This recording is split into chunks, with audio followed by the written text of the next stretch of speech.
Good afternoon, and welcome to another episode of Four Brothers, where we talk about real life issues with a godly viewpoint.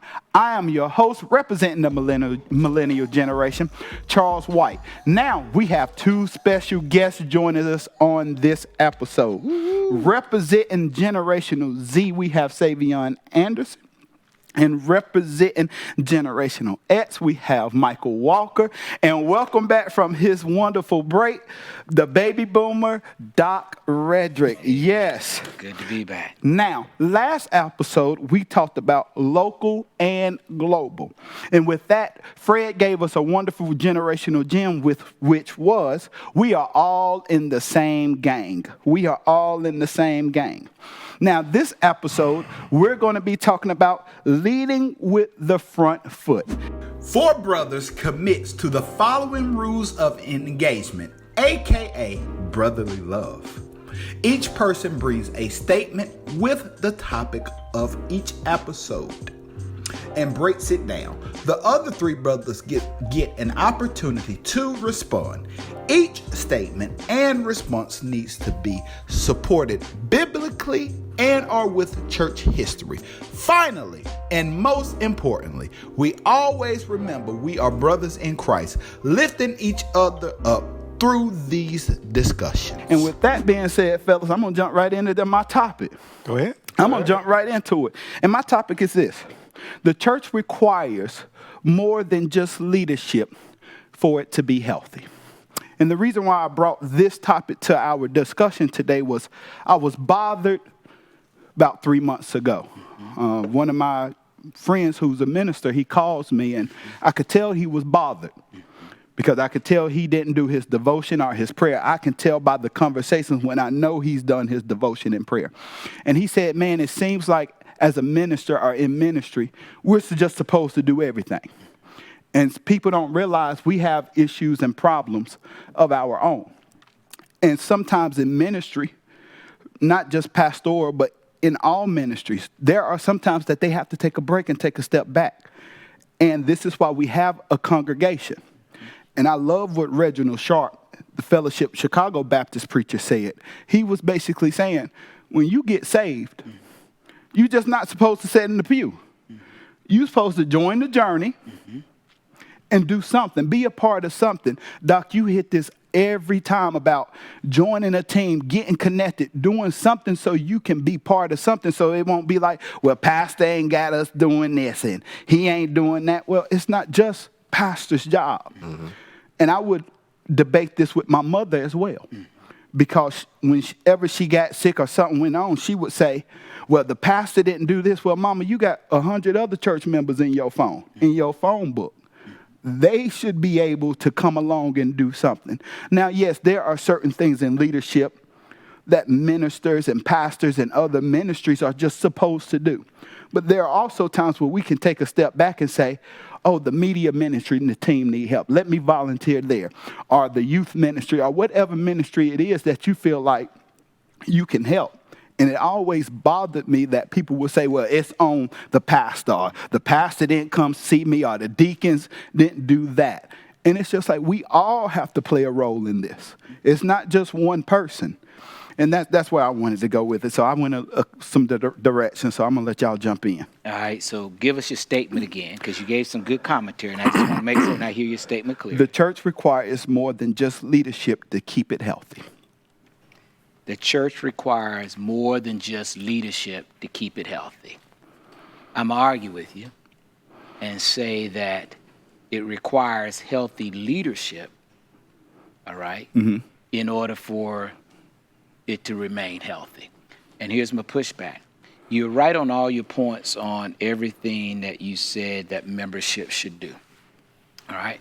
And I hear the same arguments with other ministers as well, okay? But my pushback to you and to them is, it's probably that way because that's the way you lead. People lead, people follow the way you lead. And so oftentimes when ministers are saying that, what they have done is they have put themselves where they want to feel like they need to be it all and do it all. Until the load gets too heavy, then they want to start crying, there's nobody here to help. But if you haven't released anything early enough, then when the load gets too heavy, you can't get rid of it fast enough. Okay? Yep. And so my pushback is that it requires healthy leadership in order to have healthy followership. Okay. Okay. And yeah, and I'm grateful here that people do follow. I mean, like you said, I was gone a month. Okay. And that just doesn't happen. Okay. It has to happen by releasing things. Okay. Early enough before the load gets too heavy. Okay. Versus most of us wait till, oh man, nobody here to help me. Well, if you've been carrying it for 5 years or 10 years, why would they just run up all of a sudden and say, let me help you with that? So that would be my pushback. But Mike? In this particular subject, when it comes to leadership, I think people have a mindset that when it comes to leadership, it's just certain people. They don't include themselves. They don't feel as though they are a valuable part. We had a discussion where we were in the car this morning, and I said, if we opened up the hood of my car and we looked at the car engine, and I asked you, what's the most important part of this motor? Most people would say it's the battery, because the battery's got all the power. But we got a problem. On top of that battery is this battery terminal. Okay? Now, the battery terminal costs about $10. Okay? That battery costs about $150. So we got a cultural price that's been put on all this stuff. All right? But the battery's got all the power, but the battery can't transfer anything. Go ahead. Okay? Now, the terminal wire doesn't have any power, but its purpose is to transfer power from the battery to the alternator. Okay? So what's the most important part of the car? None of them and all of them. Every part of the car is a leader in an area of functioning. And everybody has to feel important. Everybody has to feel engaged. And we have to respect each part. And I think that sometimes that does not happen. And so and just people just start to drift, or they start to complain and all that kind of stuff. But no, God gave you a special gift. He gave you a purpose. Go ahead and exercise that. That's right. In what you're doing. Okay. I agree with all three of your points, but especially Mike's, going along with that, every part and there's a role that needs to be played. No matter if it's big or small, there's always a way where you can step in and help. Now, whether that person is going to be open to you, as Reverend said, you have to release a certain thing to get to the next place. Yeah. If it's all bundled up, you're not going to get to where you need to be or where you want to be, because you're not true to yourself or true to other people who received help. And that's a very good point. I'm glad you said that, Savion, because that's really good, because somebody asked me, how y'all get 4 brothers started? How y'all? And I always say, even though I sent you my email of my YouTube channel, it took a team. It took people saying, wait a minute, do we have 4 generations? Can this happen? And you were willing enough to say, hey, even though I'm the pastor, let's back up and let's do this. Because this is good. This is good conversation. And so you took the burden off of you and said, hey, Charles, I'm going to let you lead it. I'm gonna be with you. But hey, I want you in the media ministry and all these things that keep us together. And I'm glad you said that about that, because that really helps. And I'm going to go back to what Mike says, and that's a beautiful illustration. So if you hear it one Sunday morning. It ain't my original either. I'm learning this stuff. But it takes us to 1 Corinthians, the 12th chapter, where Paul is talking about each part of the body and its function, right? And, using what God has given you in your role. So we all have leadership roles. It's just as as you stated, and so it's being comfortable in that. And if you go back and read what Jesus talked about in making disciples, well, discipleship is about people following, right? So in order to follow it, it has to be a leader, right? All right. So he says, go make disciples, right? So that means once I make one, then someone's following me, then someone's following you. Yeah. So we're all leaders. Okay. So excellent example. Yeah. Okay. Well, Yeah. well, you know what? That leads us right into the next topic. And I'm glad you gave me that pushback because of the fact I wrestled with it for a long time, even as a child with my mom, because I'm like, well, Mama, you got Yeah. 100 people in your phone. Can't they call and pray? Can't they come see about you? And And they could, but if they've never been released, then yeah, so they're gonna follow. They're gonna follow what they've learned. What they learned, and that leads us right into our second point and topic. I'm gonna pass it to my young brother over here, since we're talking about leadership. Go ahead, my brother. Well, first Brother of all, my Savion. topic is God's authority. So my statement is that I believe that Gen Z needs help from previous generations to extend their faith, but not only extend it by creating new ways to praise and obey God within what they preach and what they've learned from previous generations to get to the future and lead on with God. Also, just wanted to push on what my brother Chris Wilson said in the last episode. He said that the kids, they love church, but they never really got a chance to express how they feel in their own way. They always had that, I guess, like motor to do it, but based on what the image has been put in our minds of what church is, they never really got that chance to show what it is to them, per se. It's always been, you go to church to do this and do this. Kids want to go to church, but some kids just have to come because their parents say, hey, we're going to church Sunday. And then when they go to church, they learn something. So when they get back, they want to continue going and growing with Christ. But they don't have that leader, like you said, that motor, that battery to keep them going. I'm going to let y'all speak on that. So I'm gonna come right at you, because I'm close to your generation, and I think it's the authority of culture and God's authority that we have to wrestle with. And I experience it with me in the field that I want to go in with political science. Well, there's God's authority. There's the text. But then there's also this world where this is the laws of the land and this is the conduct. And if I want to be a lawyer, these are the things that I have to do. And then we have to, like Chris said last month, we have to balance it out. We up high this and then we low and at the end of the day, we have to realize the biblical context of what it says is the authority of God. If he said, and Doc, you actually preached on this a few years ago about God promises. God promised us a gift, but it's on us to unlock what that gift is. We got it with prayer and study and understanding that there are protocols to God's authority and protocols to get into God's promises. We can't just, well, I've been a Christian for 40 years and I should have all the promises and gifts that he gave me. No, you have to do something. And I think that's what God's authority as well. That we have to do something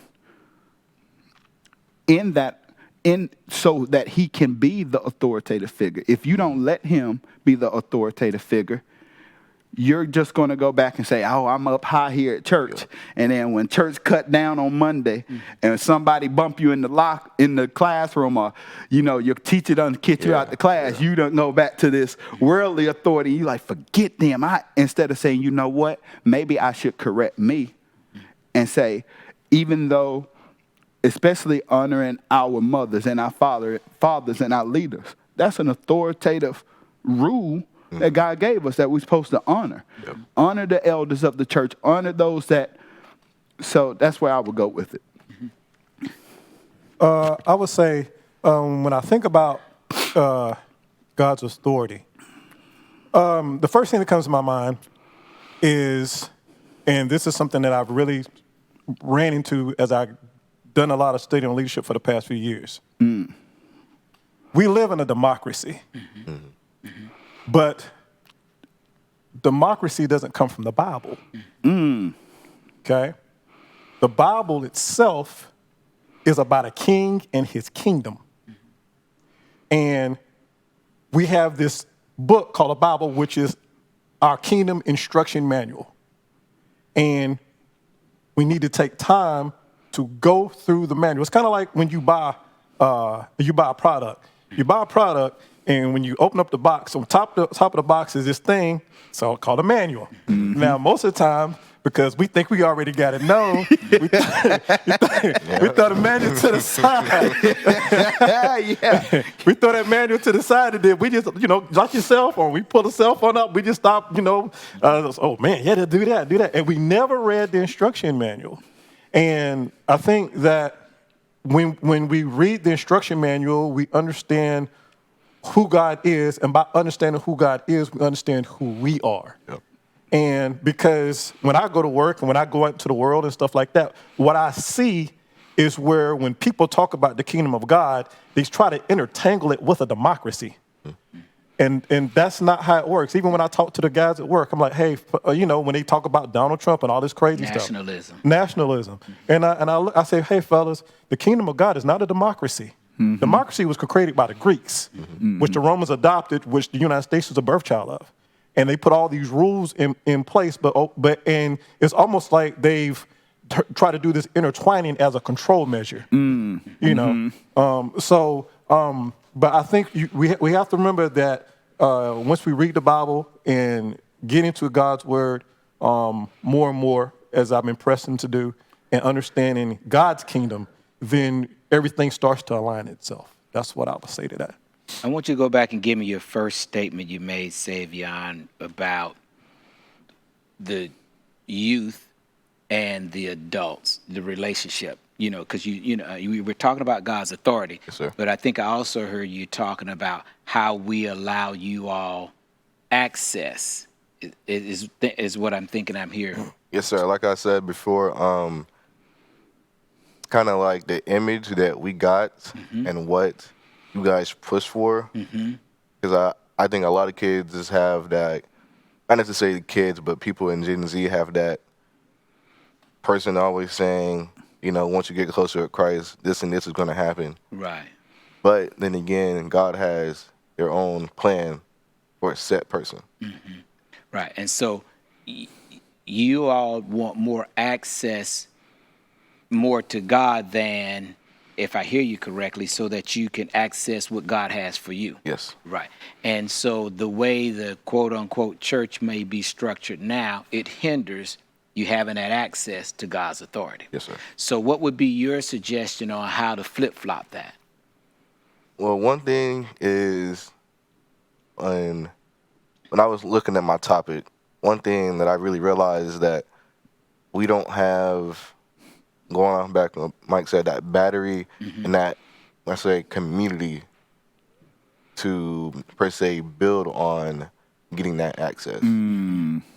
We need, per se, a leader that understands what we are saying and can listen to what we're saying to grow as a group, not only just as a group, just as people with Christ. Like I said, Gen Z is always coming up with new ways to adjust traditions and make new ones, and still being able to praise and obey God the way He wants. Okay. I'm gonna give you pushback, but I'm gonna give you an idea, because I wrestle with it, and I think if we was to be honest, all generations wrestle with this about how to bring it in. A lot of times, we have to be amongst people that are our age.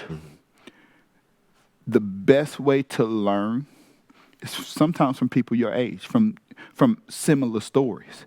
And then having that older leader or that mentor to come in and say, this is the real. This is me.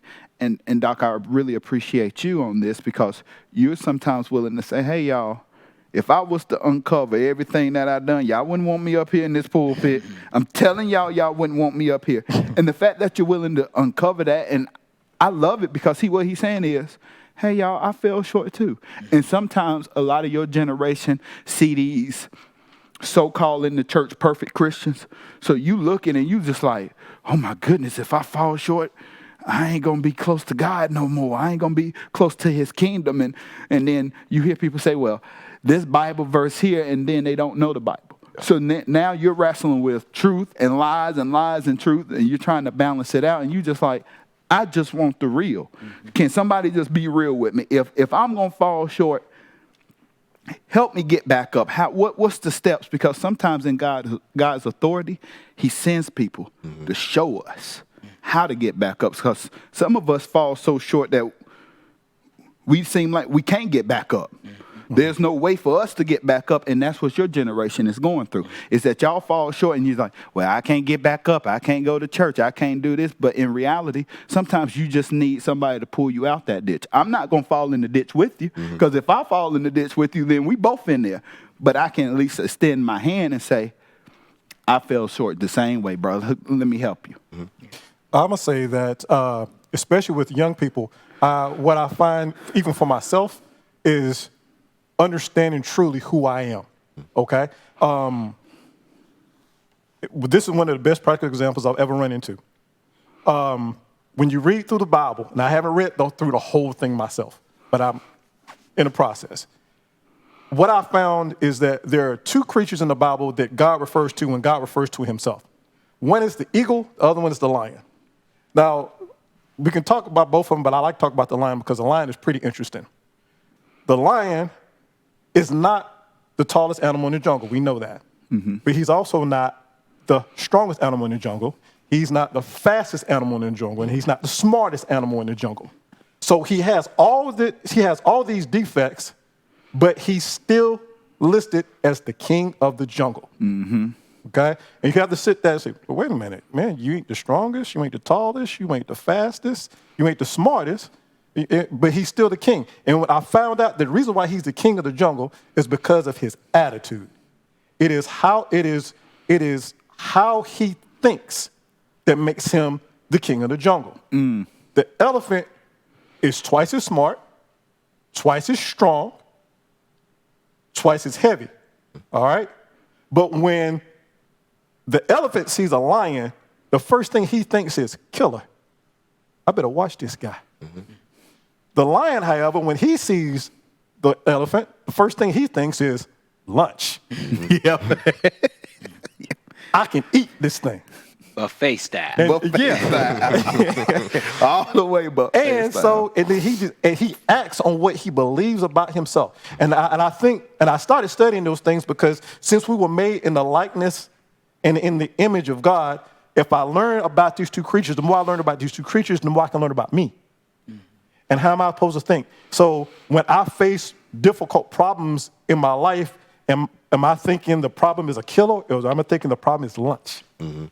And I think if you start arming young people with this type of thought process, because we can go into the eagle too, because the eagle is incredible because it's all about vision, okay? And when it comes to an eagle, the eagle has the best eyesight of anything on this planet. And so when you look at him in his environment, he can see things in his environment that everything else cannot see. And we can do the same thing. So whatever God has put in you that you want to do and you want to be, you can do and be it. Now, your friends around you might tell you something totally different, but the only person that can see it is you. And so you just have to commit to go after that. And I think when you start talking about things like that, like vision, when you start talking about having the right attitude, I think that also empowers young people that they have what it takes to do what they need to do. And like you said, you want to hope that adults listen to you as well. That's for sure. So I'm going to challenge you because I hear you. Thank you, Lord. I believe I hear you loud and clear. So I'm going to challenge you to bring a group of your peers and let's sit down and have the discussion, okay? Because oftentimes the reason the discussion is not had is because you're not at the table, but you're at the table. So now that you have a voice at the table, use your voice. Sure. And you've got my support. Thank you. Okay? Thank you for that. Thank you for that topic, because that goes right into welcoming back good old Doc. Because man, he got the hot topic. He got a hot topic. Yeah, and I think hopefully it sort of ties all this in. I was listening to what Mike said, his comments and, all other things. And mine is that the Bible is the most complete document in history. And that might not seem like much when we start talking about leadership, but going back and what I want to talk about is how we need to look at it and the place it puts this book. Because we all learn from someone and something. It's all about your source, your source of information, right? It's going to dictate how you think about yourself and the world, okay? All right, so in that, every document that is examined goes through some tests to validate its authenticity, okay, its authoritativeness, and its accuracy, okay?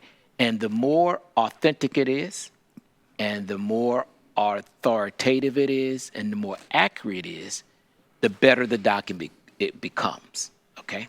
And so if we know what that document is, then what we're then saying is, going back to authority, this is the document we should follow and listen to, okay? And so when you look at ancient texts, and this is what they call old documents, I only picked up about 3 of them because most persons would have heard of these names. There are more documents, and compare them to the Bible and where they stand in antiquity as far as how people look at them, okay? You take the Homer, all right? His work, they've got 2,000 copies, okay? The earliest manuscript they found was 350 years after it was written. That's a lot. And folks will look at that, oh, this is great work. I should have done Shakespeare. Shakespeare is another one. But anyway, Plato, okay? All right, a lot of our psychology and the way we think and all of that stuff is from Plato and Socrates and all of these great writers and things of this nature. Yeah, and we look at their documents and their work and say, oh man, this is just great work. 7 copies. And the earliest one was found 1,200 years after it was written. Okay? All right. Then the next one, talk about government and things of that nature, Caesar. Caesar, yep. Okay. In fact, when Jesus came on the scene, the rulers of Rome were called Caesar. Caesar wasn't just, he was one person, but then it became a title. Okay. And so you hear about Caesar Augusta and, and things of that nature. But the original Caesar, of his work, they got 10 copies. Okay. And the earliest of his documents were found 950 years after they were written. So those are documents that universities, medical fields, all sorts of learning will tether their authoritativeness to, their accuracy to, okay, and their authenticity to. All right? I'm just going to deal with the New Testament just a little bit. With the New Testament, in Greek, because that's the original language it was written in, there's 6,000 copies. All right?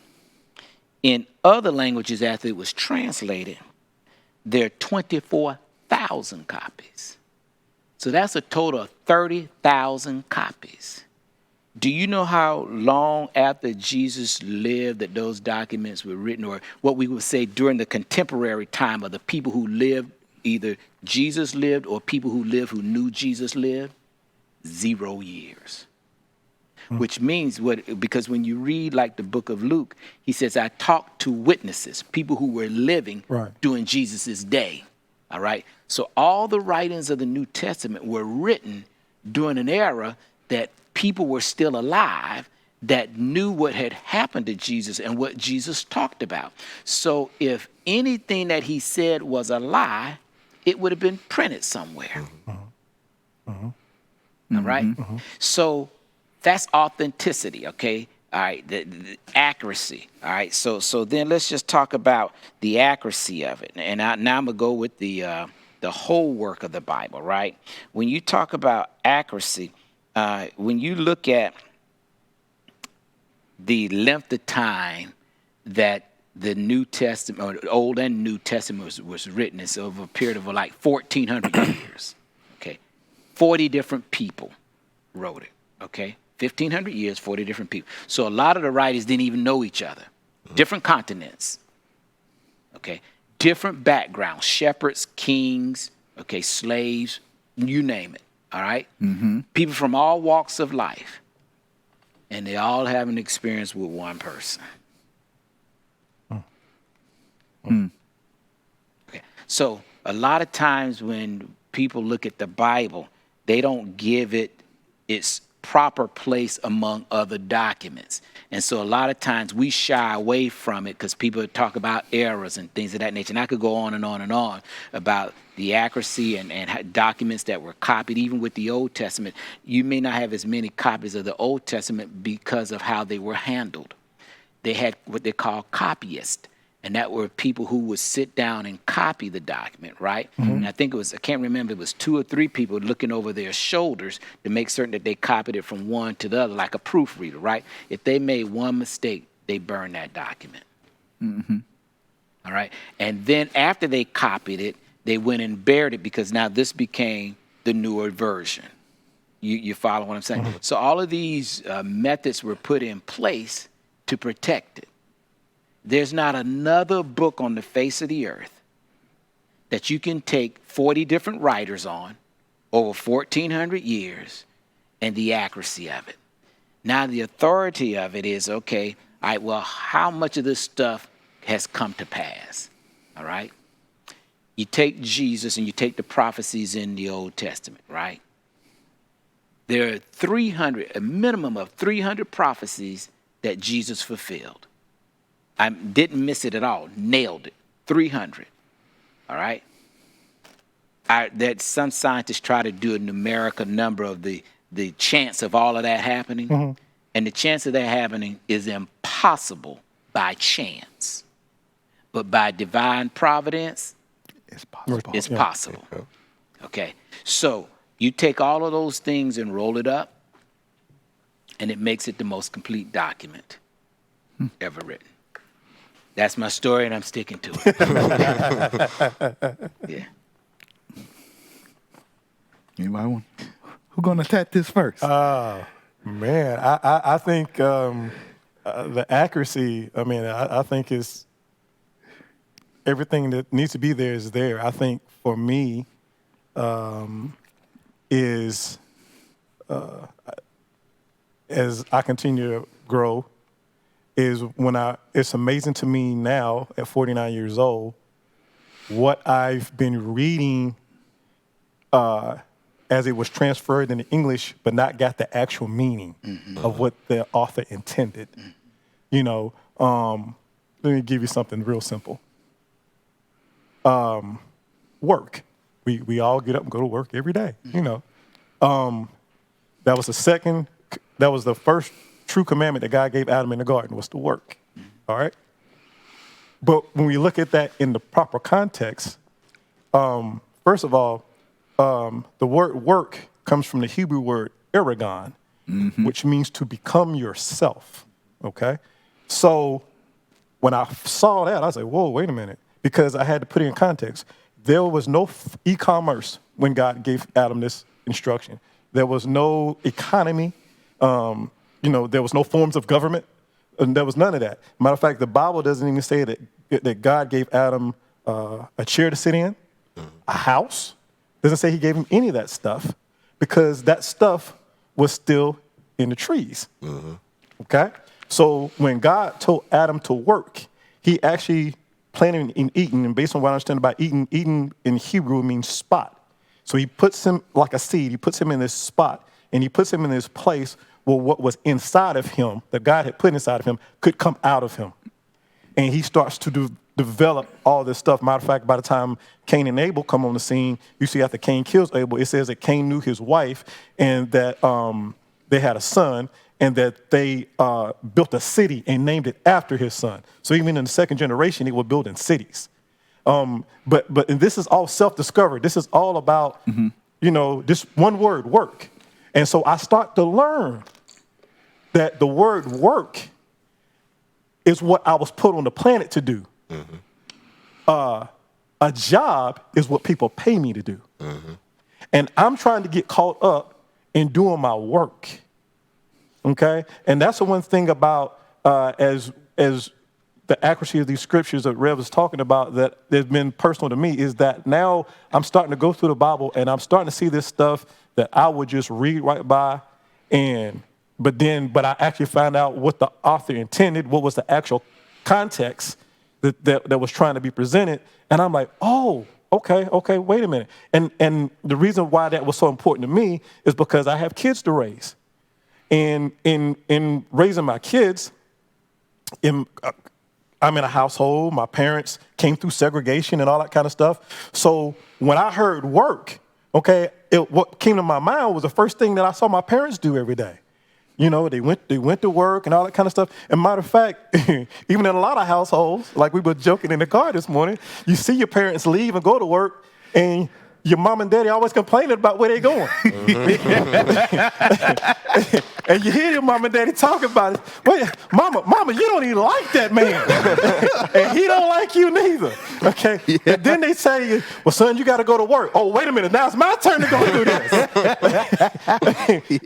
But then, so I'm like, but then I learned that my whole mindset and thought process of work was kind of distorted because of what I saw in my culture and what was defined, and so now when I'm raising my kids, I'm always asking Kayla and Isaiah, hey, what do y'all want to do? What do y'all want to be? And I try to keep both of them in the vein of that.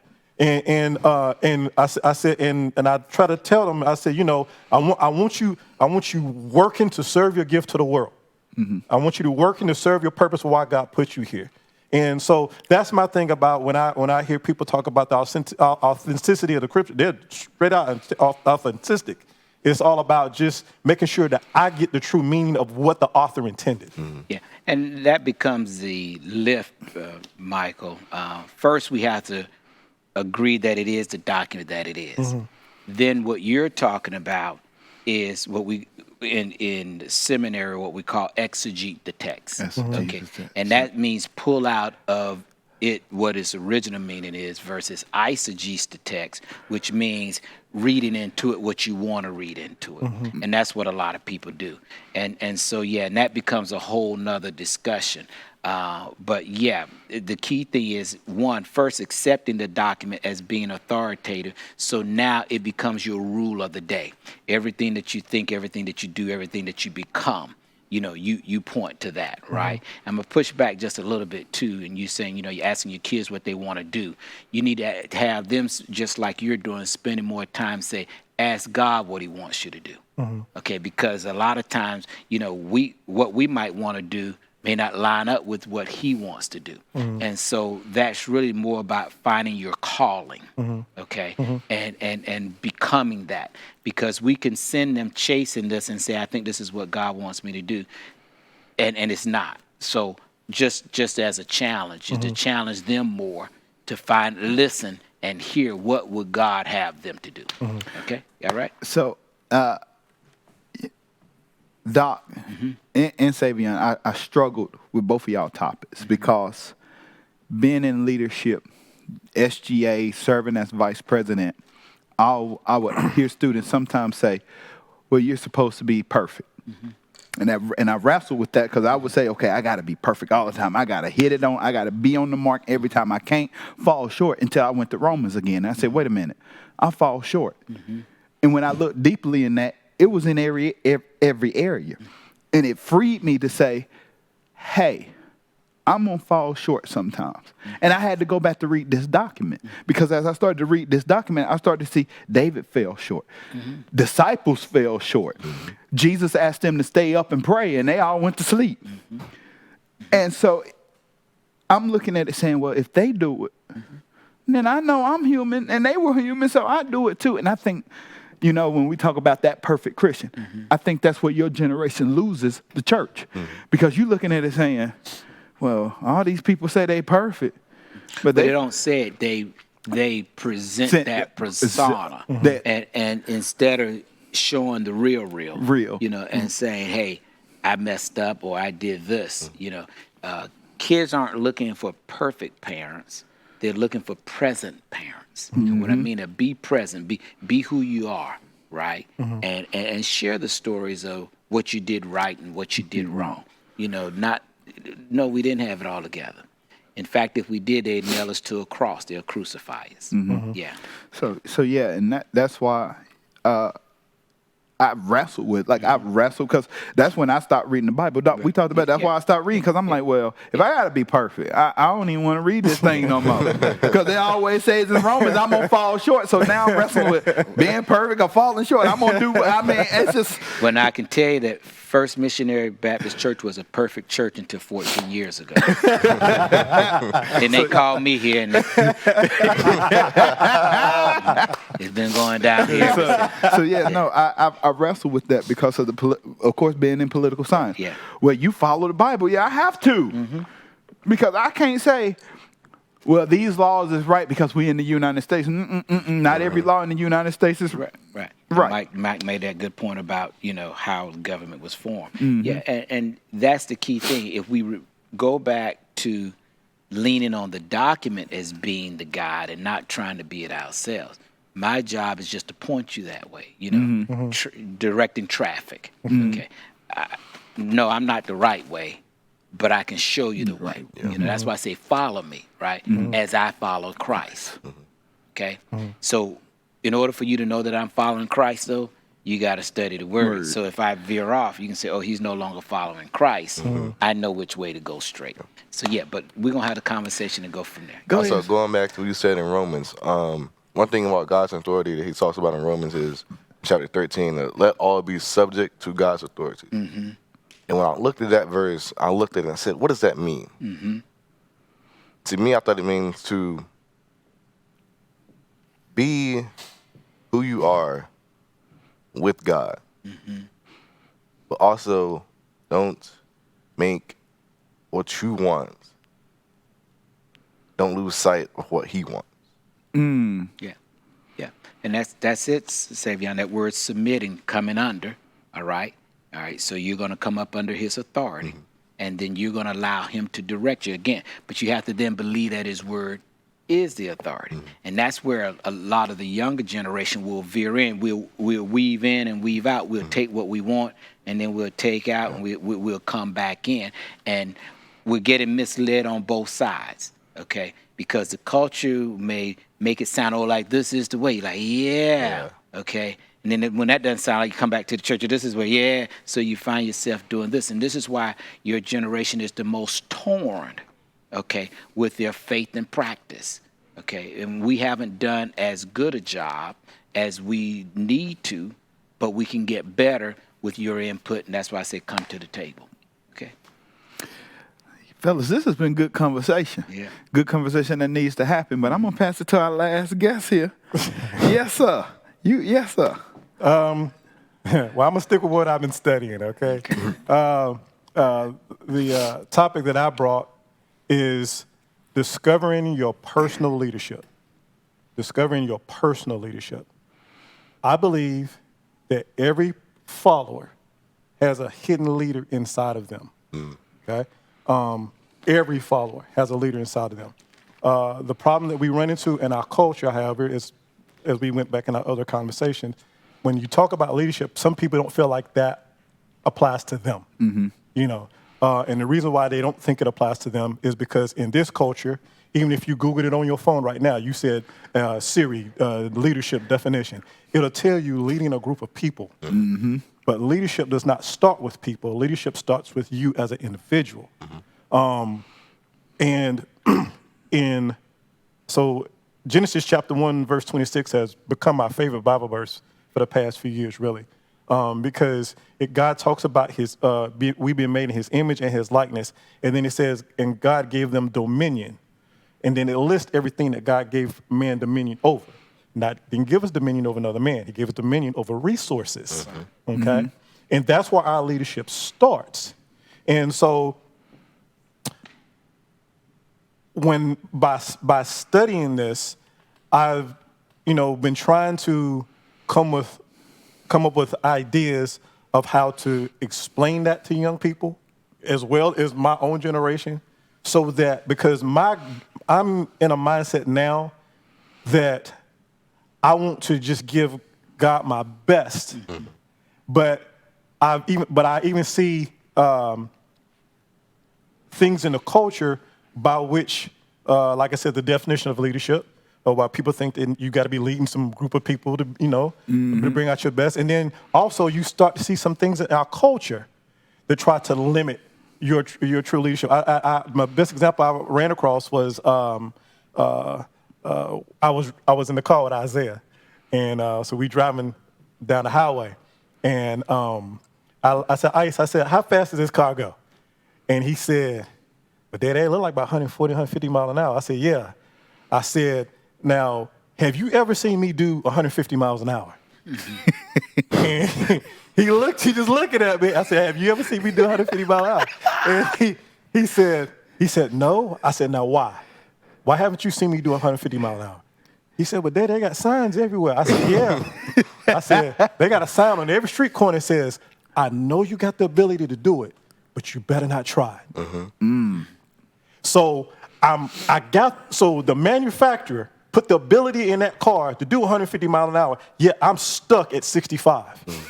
And not really supposed to go further over that. Okay? Now, somebody got a Tesla here, and I've seen him do some real good stuff with that. That thing is nice now. I got to give him credit. Watch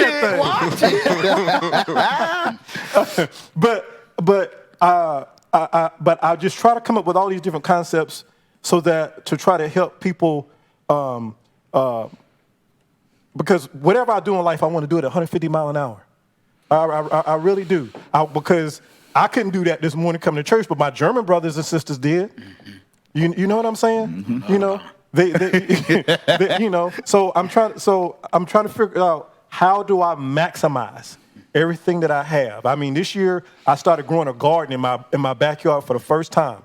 And you were looking at the tiller, okay? Because I haven't bought one yet.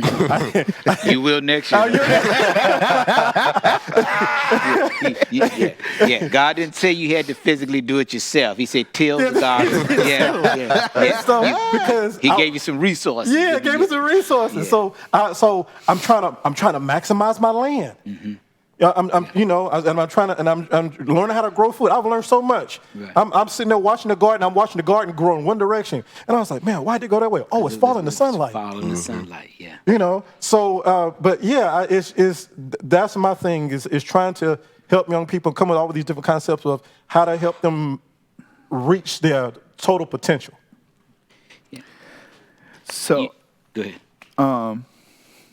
I love the leadership topic because, being in leadership, and I always try to explain to people, especially younger college students and younger generations, that, well, Charles, you served as vice president. Leadership doesn't mean title all the time, because you got people in leadership with titles that are doing the wrong thing. So now we have to back up and say, myself, I have to lead me. If I tell Savion to go to class and then I'm not showing up to my college classroom, that ain't good leadership. And that's just like within the body of Christ. Sometimes we want the leadership role in the body, but then don't want to do the work of it. Don't want to do the things that it takes to be necessary. Like you said, the work, your gift, your talent. Well, if your gift is being on the prayer team, you can be on the prayer team and help out. But then you just sat back and you just let everybody else pray. well, you ain't leading. It's great to follow, but sometimes you got to take that step up to lead. And I think, Doc, you really helped me with this. During my time being in SG, I would email you, and I sent you a John C. Maxwell book, and I got pushback from him because he said, well, that's a great book, 5 Steps to Leadership, but it's leadership steps in the Bible that you have to take. And as I'm reading this email, I'm like, I knew he was going to come with the biblical, and you gave me verses, but it really helped me. It helped me because I said, okay, I can fall short. I'm going to make mistakes. And I can be cool with it. But I can't make the same mistake in that leadership. I can't go back and say, well, I did it this way. I'm going to do it again this way. No. Like, it has to be a shift and a change. And a lot of your generation is looking for that, for people to say, hey, I'm a leader. I know I got this title, but guess what? I fall short. I make mistakes. There are things that, Doc, you deal with as a lead pastor that people don't see. And people just be so quick, well, he's the leader of the church. Yes, but there are things that sometimes you have to deal with that you have to go home and say, hey, I love my church congregation, but right now as a leader, I have to deal with me. Yeah. I have to deal with what's happening at home, because you can't get up here and say, well, I'm going to lead the congregation and home ain't good, or your personal life ain't good, or you're dealing with things like death and things like that. And so that's where I would go with the leadership. I'm going to go with a passage of Scripture. When it talks about leadership, and like you said, Michael, you can Google it and you come up with a slew of definitions. But we just said where the authority is, right? And so in Matthew, the 20th chapter, starting at verse 24, I just want to read this. When the 10 heard about this, they were indignant with the 2 brothers. Jesus called them together and said, now listen to this, you know that the rulers, leaders of the Gentiles lord it over them, and their higher officials exercise authority over them. Stop right there. That's secular leadership. So when we hear the word leadership, most of us tie it to what the world says leadership is. And we try that. Like you say, folks tell me this, I'm going to be a leader, you know, and all of those other things. It's this word I used this morning. Instead, all right, so what he's saying now, flip the script, go in a different direction. Whoever wants to become great, become a leader among you, and here's the difference with right here, must be your servant. And whoever wants to be first must be your slave. Just as the Son of Man did not come to be served, but to serve, and to give his life as a ransom for many. So real leadership is servanthood, all right? And so if we serve, if we get the mindset of not leading in a sense from a secular standpoint, and that's where we get it all twisted, and this is where it gets all, you know, intertwined, and go back to our being servants, okay? Then we will become great leaders. Okay? Savion? One thing, well, back to Charles' topic, but I also want to go to yours, Mike. With leadership, and you talked about how your mom always complained about not having that help and not realizing or opening up is his choice. But one thing that you have to do is to trust. You have to trust yourself, but also not in yourself, but trust in the Lord. I want to say Luke chapter 16, verse 10, it says, whoever can be trusted with very little can also be trusted with very much.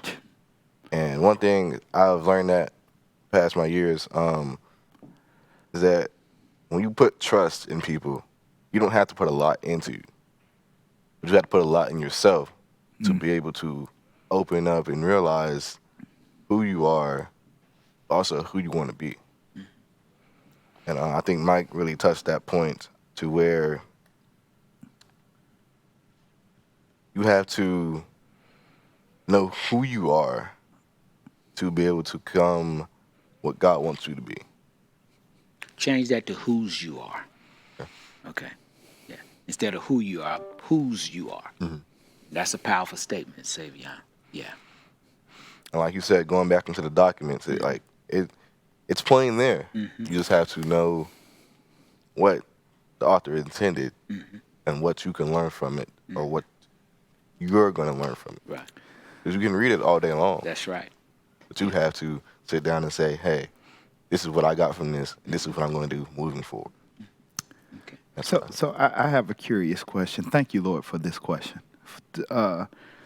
We can really all answer it because it deals with all our generations. How do we deal with, because we all are leaders in some aspect of our lives, how do you deal with when folks come up to you and you know you done fell short, and then they hit you with, but you supposed to be this, and you didn't do this? And Doc, I know for you, you being a pastor, it has to be difficult at times because No, it's not. it's not.